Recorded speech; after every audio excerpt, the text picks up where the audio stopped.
বিসমিল্লাহির রহমানির রহিম। আসসালামু আলাইকুম এভরিওয়ান। আপনারা দেখছেন জুয়েল চ্যানেল। আজ আপনাদের মাঝে নতুন একটি ভিডিও নিয়ে আলোচনা করব। ভিডিওটি হলো অ্যালার্জির চিকিৎসা। দেখেন এভরিওয়ান, এটি একটি গুরুত্বপূর্ণ একটি ভিডিও।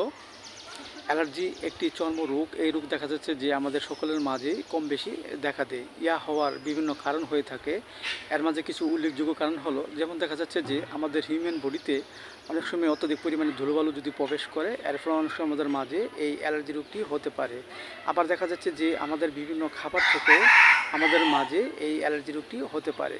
আবার দেখা যাচ্ছে যে আমাদের হিউম্যান বডিতে পরিপাকতন্ত্রের যদি কোনো সমস্যা থাকে কিংবা রক্তে যদি কোনো ত্রুটি থাকে, এর ফলে অনেক সময় আমাদের মাঝে এই অ্যালার্জি রোগটি হতে পারে। সো এভরিওয়ান, এই রোগটি আমাদের মাঝে হলে আমরা হোমিওপ্যাথিতে যে চিকিৎসা গ্রহণ করতে পারি। যেমন দেখা যাচ্ছে যে একজন ব্যক্তির পূর্বে তার বডিতে চুলকানি হয়েছে, কিন্তু বর্তমান সময়ে আর চুলকানি নেই, কিন্তু কিছুদিন পর আবার তার মাঝে আবার অ্যালার্জি রোগটি দেখা দিয়েছে, ব্যথা করে, চুলকায়। এসব লক্ষণে আমরা যে ওষুধটি সেবন করতে পারি সেটা হলো হাইড্রোস্টিস 30। আমরা 2 ফোঁটা করে সকাল বিকাল 2 বার সেবন করতে পারি।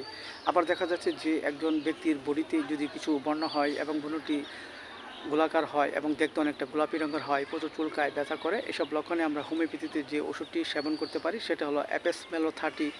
আমরা 2 ফোঁটা করে সকাল বিকাল 2 বার সেবন করতে পারি। আবার দেখা যাচ্ছে যে আমাদের বডিতে যদি কিছু বর্ণ হয়, কোনো সময় বর্ণটা খুব চুলকায় এবং ব্যথা করে এবং কাটার ন্যায় যন্ত্রণাদায়ক হয় এবং সহজে সরতে চায় না, এসব লক্ষণে আমরা হোমিওপ্যাথিতে একটি প্রশংসনীয় ওষুধ সেবন করতে পারি, সেটা হলো আর্টিকা ইউনাস মাদার। আমরা 10 ফোঁটা করে সকাল বিকাল 2 বার সেবন করতে পারি। এবং পাশাপাশি আমরা একটি হোমিওপ্যাথি বায়োকেমিক বড়ি খেতে পারি, সেটা হলো থার্মোপাওয়ার 6-এর 4টি করে বড়ি চিবিয়ে আমরা হালকা গরম কুসুম পানি সহ সকাল বিকাল 2 বার সেবন করতে পারি। এতে করে আমাদের মাঝে যে বডিতে যে অ্যালার্জি যে রোগ সেটা আস্তে আস্তে কমে যাবে। এবং ওষুধ চলাকালীন অবস্থায় আমাদের কিছু নিয়ম মেনে চলতে হবে। যেমন দেখা যাচ্ছে যে আমাদের বডিতে কোনোভাবেই যেন ধুলোবালু প্রবেশ না করে সেদিকে আমরা খেয়াল রাখবো। এবং যেগুলো খাবার খেলে আমাদের চুলকানি হয়, যেমন বেগুন, পুঁটি মাছ, চিংড়ি মাছ, গরু গোশত এবং বিভিন্ন খাবার আমরা পরিহার করব। এতে করে আমাদের মাঝে যে অ্যালার্জি যে রোগ সেটা আস্তে আস্তে কমে যাবে এবং আমাদের মাঝে সুস্থবোধতা ফিরে আসবে। সো এভরিওয়ান, ভিডিওটি যদি ভালো লাগে অবশ্যই আপনারা কমেন্টস করে আপনাদের মতামত জানাতে পারেন, এবং ভালো লাগলে অবশ্যই আপনারা লাইক দিবেন, সাবস্ক্রাইব করবেন এবং আমার এই ভিডিওটি সবাই শেয়ার করে দিবেন। সবাই ভালো থাকেন, সুস্থ থাকেন। আল্লাহ হাফেজ।